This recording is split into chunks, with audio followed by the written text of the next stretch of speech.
안녕하세요. 학생 여러분, 미술 시간입니다. 이 미술 시간은 즐거운 시간이어야 되는데 이렇게 이론을 되게 되어서 여러분이 조금 딱딱할 수 있겠지만은 그러나 한번 우리나라 미술에 대한 것들을 생각해 볼 수 있는 그런 즐거운 시간이 되지 않을까라는 생각을 해봅니다. 지난 시간에 이어서 오늘 2차 시간으로서 우리나라의 전체의 흐름을 다시 한번 볼 수 있는 그런 시간이 될 겁니다. 교과서는 81쪽 되겠죠. 교과서 81쪽에 보게 되면은 시대의 흐름으로 보는 미술에 관해서 나오게 될 텐데, 81쪽에 우리나라 미술과 서양 미술에 관계되는 부분들이 도표로 비교하면서 잘 정리되어 있는 모습을 볼 수가 있습니다. 우리나라 미술을 보게 되면 먼저 선사시대에서부터 출발해서 고조선, 삼국, 통일신라와 발해, 이 남북국시대라고 얘기하기도 하죠. 고려, 조선, 대한제국, 일제강점기, 대한민국 이렇게 해서 전체적인 흐름에 관한 내용들이 나와 있을 겁니다. 그러면 먼저 여러분들이 우리나라 미술에 대한 전체적인 흐름, 5천년의 역사, 반만년의 역사라고 얘기하는데 그 내용들을 짧은 동영상을 통해서 시대적인 흐름을 다시 한번 정리해 보도록 하겠습니다.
방금 보신 그 영상은 방크에서 만든 영상이었습니다.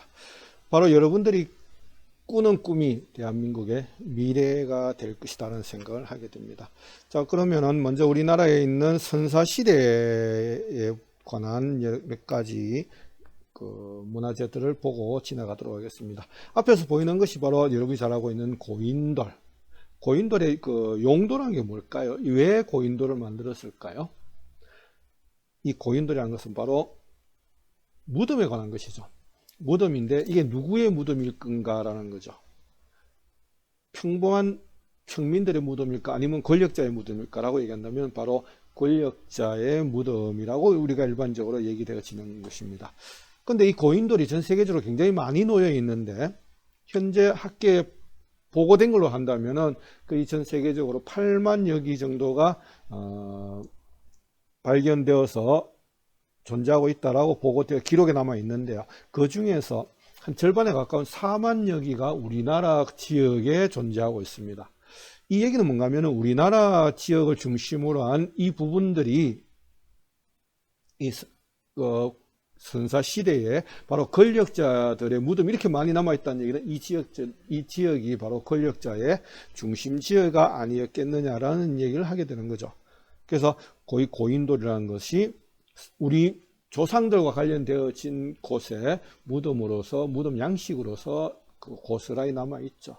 이 고인돌의 모습이란 것은 그 러시아를 넘어가서 저 멀리 영국의 스톤헨지로 연결되어지기도 하는, 그래서 그 광활한 영토에 관한 부분들이 우리 조상과 그대로 연결되어 있다라고 우리가 일반적으로 파악하고 있는 그런 모습을 볼 수 있을 겁니다. 또 대표적인 하나의 유물을 본다면은 그 바위에 그려져 있던 그림, 이것을 암각화, 바위 그림 이렇게 얘기하는 거죠.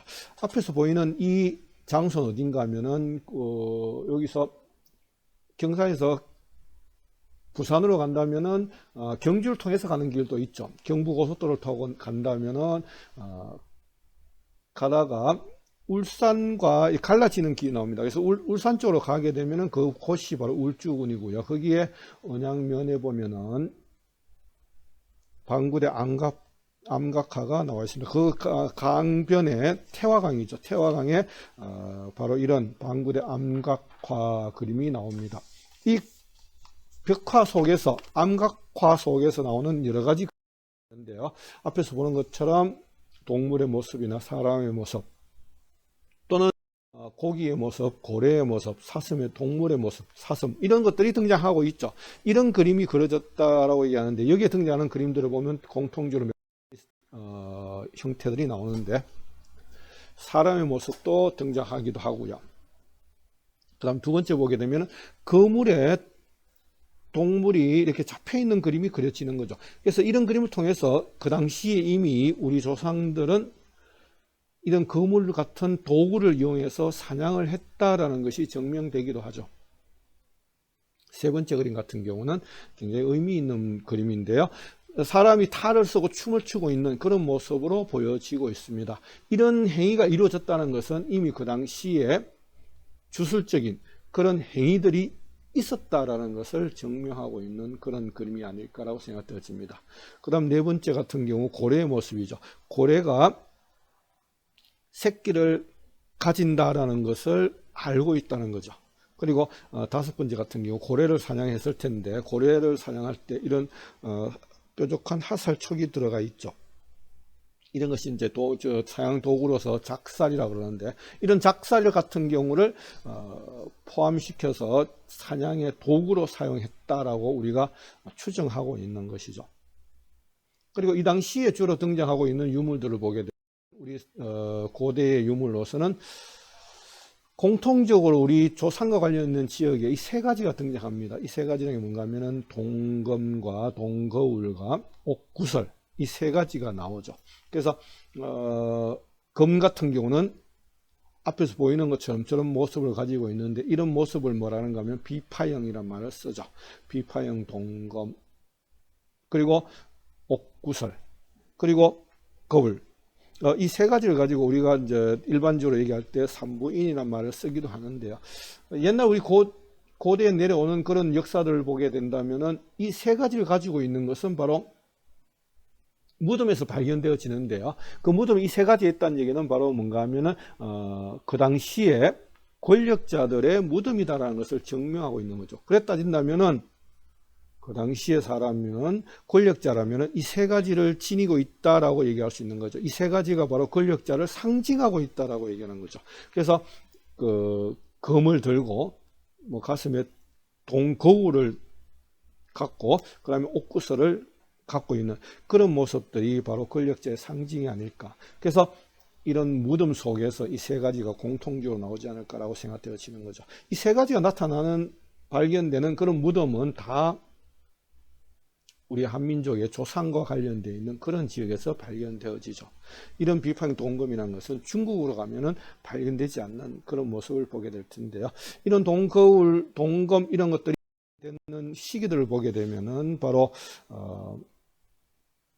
아마도 만주 지역에서는 BC 한 2400년경, 그리고 시베리아 지역에서는 BC 한 1700년경, 그리고 황하 유역에서는 BC 한 2200년경, 또 평양 같은 경우는 BC 한 3000년경, 이때 시절에 만들어졌던 것으로서 발견되기도 하죠. 우리의 고대 역사를 본다면은 이런 몇 가지 중에서 반달형 돌칼, 그래서 돌을 가지고 하나의 도구로서 만들어 쓰게 되는, 그래서 이때가 이제 신석기 시대까지 내려오게 되는 거죠. 그래서 갈아서 돌칼을 만들어 쓰기도 하고 이런 시절들이 등장하게 되는 거죠. 그리고 또 하나 더 그림을 본다면은 바로 빗살무늬 토기라고 나와 있죠. 그 교과서에도 이 그림이 하나 등장하고 있는데, 빗살무늬 토기를 하는 것 같은 경우는 일본인들이 우리나라 역사를 쓰면서 여기에다가 이름을 붙이기를 빗살이란 단어를 붙이게 되는데, 그래서 일본인들이 말하기를 니네 조상들은 문양을 넣을 줄 몰랐기 때문에 머리 빗는 빗을 가지고 끌어서 만든 것이야 해서 빗살무늬라는 말을 쓰기도 붙였다라고 얘기하는 거죠. 그런데 김양동 박사가 얘기하기를 우리 역사를 제대로 이해하게 되면 이것을 빗살이라는 단어를 쓰면 안 된다라고 주장하게 되는 거죠. 우리 역사 속에서는 우리 민족은 밝음을 추구했던 민족이다라는 거죠. 그래서 박달민족이라는 말을 쓰게 되는 거죠. 그래서 우리 민족은 밝음을, 태양을 숭상했던 민족이다라는 얘기죠. 그래서 밝은 빛을 숭상했던 민족이다라고 얘기하는 거죠. 그래서 우리 역사를 제대로 안다면은 여기다가 빗살이 아니라 빛을 말하는 빗살이라는 단어로 고쳐야 된다라고 김양동 박사는 주장하기도 합니다. 그 이유는 뭔가 하면 우리 민족 속에는 밝음을 추구했던 그런 정신이 놓여 있기 때문에 그렇게 얘기하게 되는 거죠. 그래서 우리 민족을 가지고 이제 백이민족 이런 단어를 쓰게 되죠. 백이민족이라는 말을 쓰는데, 백이민족이라는 단어를 일본인들이 해석하기를 어떻게 해석을 했는가 하면은 니네 조상들은 색을 쓸 줄 몰랐기 때문에 흰색만 썼다 해서 백이민족이다. 그래서 니네 조상들은 흰 옷만 입었기 때문에 백이민족이다 라고 얘기하는데, 그 뜻에 있어서 백이민족일 때 백은 바로 흰색을 얘기하는 것이 아니라 밝음을 얘기하는 거죠. 우리 민족은 백이민족이라 할 때 백이란 것은 그 태양의 빛을, 그래서 화이트가 아니라 라이트죠. 빛을 숭상했던 민족에 대해서 백이민족이라는 단어를 하게 되는 거죠. 그래서 우리 민족이 갖고 있던 정신적인 그런 내용을 보게 된다면 바로 백이민족, 밝음을 추구했던 민족. 그래서 밝음이라는 것이 바로 배달민족이라는 단어를 쓰죠. 요즘 뭐 배달이란 단어가 상당히 많이 사회 속에서 등장하기도 하는데요. 그것은 이제 우리 백이민족이라는 의미를 배달민족이란 말로 쓰게 되는 부분들이죠. 우리 고대 역사를 한번 본다면은 우리의 고조선이 등장했던 시기가 BC 2333년이죠. 근데 몇 년 전에 중국에서 이쪽에 나와 있는 지도에 나와 있는 것처럼 그 만주 쪽을 비롯해서 중국 여러 지역에서 새로운 유물들이 발견되어지게 되는데요. 그 새로운 유물들이 홍산 지방을 중심에서 발견되었다서 홍산문화라고 그럽니다. 이 홍산문화라는 것을 이름을 붙였는데 이 유물들이 발견되어지는데 이 검사를 해보니까 이게 언제적 유물일까라고 조사를 해보니까 언젠가면은 함에 나와 있는 것처럼 BC 2900년에서 BC 4700년 사이에 이루어졌던 그런 유물들이 발견되기 시작했죠.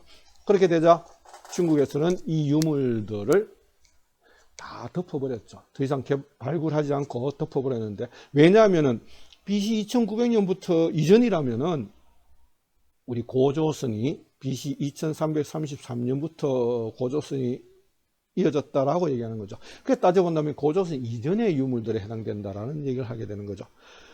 그 이전의 유물에 해당되는 부분들인데 이것을 따져본다면 어떤 내용이냐면은 여기에 바로 웅룡 같은 조각품이 등장하기도, 비파형 동검, 옥구설 이런 것이 막 나오는 거죠. 그래서 여기에 젊은 토기 이런 것들이 막 나오게 되는 거죠. 이런 내용들이 나오게 되니까 이런 내용들은 중국의 유물하고는 전혀 관계가 없어져 버리는 거죠. 그래서 이런 유물들은 우리의 고대사와 연결되어지는 우리의 조상들의 유물과 같은 양식의 유물들이 막 등장하게 되는 거죠. 그래 되니까 중국에서 굉장히 당황스러워서 다 덮어버렸죠. 아마도 이게 언젠가는 다시 발굴되어지게 될 텐데 이 내용들이 새롭게 발굴되어진다면 아마도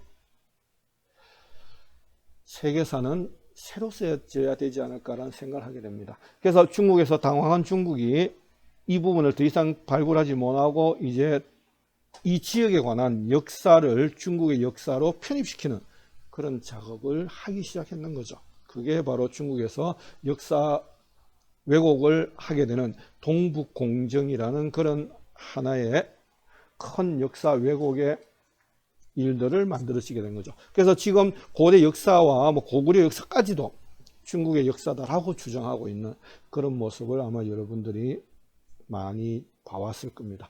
그래서 이런 하나의 유물들이, 공통적 유물들이 등장하는 게 그 옥구설입니다. 제일 왼쪽에 있는 것이 헝룡화에서 발견된 것, 중간에 게 사해, 오른쪽에 있는 게 이제 우리나라 고성의 이제 문암리에서 발견된 옥구설과 같은 모양을 가지고 있다라는 거죠. 이 장소 어딘가 보는 것처럼 저 위에가 헝룡화가 있고 사해가 있고 우리나라 강원도 고성 이 거리를 갖고 있는데 여기에 등장하는 유물들이 같은 모습을 가지고 있다라는 것을 말하는데 그 얘기는 뭔가 하면은 이 지역들이 같은 문화를 공유하고 있었다라는 뜻을 말하고 있는 거죠. 같은 문화를 공유하고 있다라는 얘기는 같은 민족이다라는 의미를 가지고 있는 그런 하나의 단어라고 얘기할 수 있을 겁니다. 그리고 또한 고대 유물로서 앞에서 봤던 것처럼 여러 가지들의 바위 그림이 등장하게 되는, 그 바위 그림이 저 만주족에 살던 곳에서, 적봉이라는 곳에서 발견됐던 거와 오른쪽 밑에 앞에서 봤는 것처럼 울주군에서 발견됐던, 태화강가에서 발견됐던 그런 하나의 벽에 나오는 바위 그림과 같은 모습을 가지게 되는 거죠. 이 얘기는 뭔가 하면 그 당시에 이 지역들이 같은 문화권이었다라고 얘기할 수 있는 거죠. 그래 본다면은, 전체적으로 본다면은, 이게 중국 땅들이 중원이라 얘기한다면은 중국에서 동북쪽 지역, 그 지역이 뭔가 하면 동쪽 오랑캐가 살던 곳이다 해서 동이족이란 말을 쓰게 되는 거죠. 그 동이족 지역에 존재하는 그 지역의 역사를 중국의 역사로 편입시키는 작업, 이것이 동북공정이었다라고 얘기되어지는 거죠. 중국이 최초로 중국 중원을 통일했던 사람이 누군가 기억하십니까? 중국을 최초로 통일했던 사람이 누군가 하면은 여러분들이 많이 들어봤던 진시황입니다. 진시황제가 중국을 최초로 통일하게 되는데, 중국의 진시황이 최초로 중국을 통일하고 난 뒤에 그가 했던 업적 중에서 가장 대표적인 업적이 뭔지 아십니까? 예. 지금 지도에 나와 있는 것처럼 저런 만리장성이라는 성벽을 쌓게 되는 거죠. 저게 언제 쌓았는가 하면은 진시황이 만리장성을 쌓게 되는 것은 진시황이 중국을 최초로 통일하고 난 이후에죠. 중국을 최초로 통일했을 때가 언젠가 하면은 BC 221년에 해당되는 겁니다. BC 221년에 진시 황제가 최초로 중국을 통일하고 난 뒤에 그가 했던 일 중에서 가장 대표적인 것이 바로 만리장성을 쌓은 것이죠. 그렇다면 만리장성은 용도가 무엇이었을까요? 네, 그 용도라는 것은 바로 군사적인 방어막이었죠. 그래서 지도에서 보는 것처럼 저 긴 넓은 지역에 긴 하나의 방어막을 형성됐다는 얘기는 중국인들에게 있어서는 엄청난 두려운 존재가 있었다는 것을 말하고 있는 거죠. 만리장성 바깥에 있는 그 지역에 두려운 존재가 있었다는 것을 증명하고 있는 부분들이죠. 그러다 보니까 진시황이 최초로 중국을 통일하고 난 뒤에 통일했을 때 그때 힘이 막강한 힘을 가지고 있었겠죠. 이런 막강한 힘을 가지고 가장 먼저 역사에 기록이 남을 수 있는 그런 하나의 업적이 바로 이 만리장성을 쌓았다라는 것을 말하는 겁니다. 그렇다면 이 만리장성이라는 것은 그 바깥에 있던 두려운 존재에 대한 방어막이었다라는 거죠. 그 두려운 존재가 누군가라는 것은 바로 만리장성 바깥에 있는 그 동이족을 말하고 있는 거죠. 그 동이족이 그 존재하고 있던 그 시절의 그 지역은 무엇이었냐라는 얘기죠. 그 지역은 우리의 조상들이 살고 있던 그 지역이죠. 이게 오늘날까지 거기에 남아있죠. 만주에 보면 우리 민족이 살고 있는 그 지역들이죠. 그 지역이 바로 동이족입니다. 아마도 여러분들이 중국 여행을 해본 분도 있을 거고 뭐 가보지 않은 분도 있겠죠. 아마 북경을 많이 여행을 했을 분도 있을 텐데요. 북경을 가게 되면은 여행 코스 중에 하나가 만리장성을 가보게 되는 거죠. 아마 여러분들도 나중에 언젠가는 만리장성을 한 가보겠죠. 그래서 만리장성을 가게 되면은 꼭 한번 느껴야 될 게 있을 겁니다. 만리장성에 올라가서 만리장성 그 북쪽에 있는 넓은 들판들을 보면서 거기서 무엇을 느껴야 되는가 하면은 거기서 우리 조상의 숨결을 느끼고 와야 될 겁니다. 그 조상의 숨결을 느낄 수 있는 곳, 그 장소가 바로 이 만리장성이 아닌가라는 생각을 하게 됩니다. 자, 이 신석기 시대에 그 4대 문화권이라는 게 있습니다. 4대 문화권이라 그러면은 뭐 거성문화, 채도문화, 젊은토기문화, 세습기 문화 뭐 이렇게 얘기하는데 거성문화라면 이제 고인돌 문화죠. 고인돌이 놓여졌던 그런 문화를 말할 수 있을 거고, 채도 문화라는 것은 이제 도자기와 관련되어 있는 문화권을 말하고 있는 거죠. 색이 들어가 있는 도자기를 만들었던 그런 문화권. 그리고 젊은 토기 문화권, 아마도 여러분이 알고 있는 빗살무늬 토기, 이런 같은 토기들이 만들어졌던 그런 장소를 말하고, 세습기 문화권, 세습기라는 얘기는 뭔가 작은 돌도끼, 작은 돌 기구들, 그런 화살촉, 이런 돌 화살촉 이런 것들과 관계되는 작은 돌 기구와 관련되어 있는 그런 문화권이 형성됐던 그런 지역입니다. 그런 지역인데, 근데 지금 보는 지도에서 보게 되면 이런 문화권들이 놓여 있는데, 전 세계 지역으로 본다면 이런 문화권이 놓여져 있는 지역이 보는데, 다른 나라 지역 쪽에서는 보면 이런 문화가 한 개씩만 놓여져 있죠. 아마 그럴 수밖에 없는 거라는 것은 이제 그 미국의 역사를 봐도 알 텐데, 미국 같은 경우도 유럽에서 신대륙을 발견하죠. 누가 발견합니까? 역사에 의하면 콜럼부스가 신대륙 발견했다라고 기록이 나와 있기도 하죠. 그 신대륙을 발견했을 때 그 콜럼부스와 그 세력들이 신대륙에 가보니까 거기에 누가 살고 있었죠? 인디언들이 살고 있었죠. 인디언이 살고 있으니까 인디언들을 다 어떻게 했나요? 그 인디언들을 다 없애버렸죠. 다 몰아내버렸죠. 그리고 새로운 문화를 덮어버리죠. 그러니까 존재하는 것은 그 이전의 문화가 남아있는 것이 아니라 그 이전의 문화를 다 없애버리고 새로운 문화를 덮어버리는 게 서양의 문화들이죠. 그래서 서양에서 전쟁이 일어나게 되면 서양인들은 성자가 모든 것을 다 덮어버리죠. 그런 문화, 그렇기 때문에 그런 결과물로서 문화가 남게 되는데, 그런 문화들도 하나의 문화가 남아버리게 되죠. 근데 지금 여러분이 보고 계시는 지도상에서 어느 지역은 이런 네 가지의 문화권들이 신석기 시대임에도 불구하고 이 네 가지의 문화권들이 공존하는 곳이 있습니다. 그 공존한 곳이 어딜까요? 자세히 보면은 우리나라 지역과 관련되어 있는, 우리 조상과 관련되어 있는 그런 지역에는 이런 문화권들이 공존했다라고 볼 수 있는 거죠. 이것은 왜 이렇게 공존이 가능했을까라고 본다면은 아주 의미 있는 내용이 되는 거죠. 우리의 에서는 뭐가 있는가 하면은 요거는 삼국유사에 나오는 근거를 해서 건국 설화에 나오는 이야기에 해당되는 거죠. 거기에 나오는 거 보게 되면 우리 조상들은 나만 잘 살면 돼라는 것이 아니라 우리 모두 함께 잘 살아야 돼라는 생각을 가지고 있는 거죠. 그래서 나뿐인 생각을 가지는 것이 아니라 함께 좋은 세상을 이루어야 된다는 생각을 가지게 되는 거죠. 그래서 지난 시에도 잠시 얘기하고 지나왔었는데요. 우리 건국설화에 보게 되면은 웅족과 호족이 하늘의 뜻을 받아서 그것을 지상에 펼치려고 했던, 그래서 그러기 위해서 수행을 하게 되죠. 그래서 동굴 속에서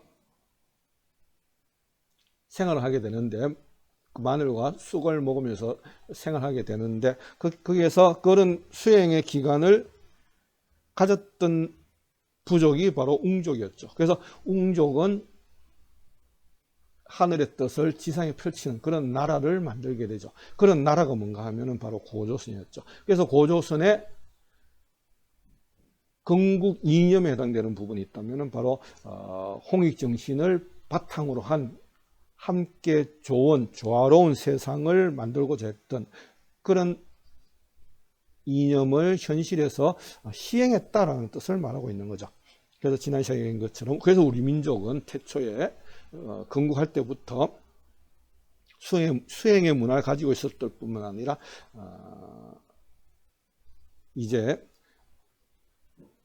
함께 조화로운 세상을 이루고자 했던 그런 뜻을 함께 공유했던 그런 민족이다 볼 수 있는 거죠. 그러다 보니까 그 이후에 우리가 삶 속에서 다른 민족들이 우리나라 지역에 함께 왔어도 없애버리는 것이 아니라 함께 조화로운 세상을 만들어 갔다는 얘기죠. 그러니까 각기 다른 문화권의 사람들이 모여서 함께 살았다는 의미를 하고 있는 거죠. 그러다 보니까 우리나라 지역에서는 신석기 시대에 4대 문화권이 공존했던 그런 역사적인 결과물로 연결되어지게 되는 부분들이죠. 이게 우리 민족이 갖고 있던 위대한 정신에 해당되는 부분이다라고 얘기할 수 있을 겁니다. 세계 역사를 쭉 훑어본다면 아마도 고대에 있어서는 그 농업시대가 이루어지죠. 농업시대가 아마도 BC 한 6,000년경부터 이어졌다라고 학자들은 얘기하게 되죠. 이 농업시대에서는 뭐가 가장 중요한 핵심이 되는가 하면 바로 신이 중심에 놓이는 그런 시대를 가져오게 되죠. 농사를 짓게 되면 비가 와야 되고, 그래서 그 비는 누가 주는가 하면 신이 내려준다라고 얘기하는 거죠. 그래서 기우제를 지내기도 하고 이런 모습들을 보게 되는 거죠. 서양에서도 마찬가지로 모든 것들은 신이 중심이었던 그런 시대를 가지게 되는 거죠. 그 시대가 바로 신본주의 시대다라고 얘기할 수 있는 거죠. 근데 서양에서도 마찬가지로 13세기, 14세기 넘어오면서부터 이제 신이 중심이 아닌 인간이 중심이 되는 그런 시대를 가지게 되는 거죠. 그 신이 아닌 인간이 중심이 되는 시대, 그 시대를 가지고 우리가 뭐라 그러는가 하면은 르네상스란 단어를 쓰게 되는 거죠. 르네상스가 바로 인본주의를 찾고자 했던, 그래서 르네상스란 뜻이 재생, 부활 이런 의미를 갖고 있는 거죠. 그래서 고대 그리스의 인본주의를 다시 한번 재생시키자, 부활시키자라는 것이 바로 르네상스죠. 그래서 르네상스를 거치면서 이제 인본주의, 인간이 중심이 되는 시대가 열려지게 되는 거죠. 그래서 신이 관장하던 시대에서 이제 인간이 중심이 되는 인본주의 시대로 넘어오는 것이 바로 르네상스라는 거죠.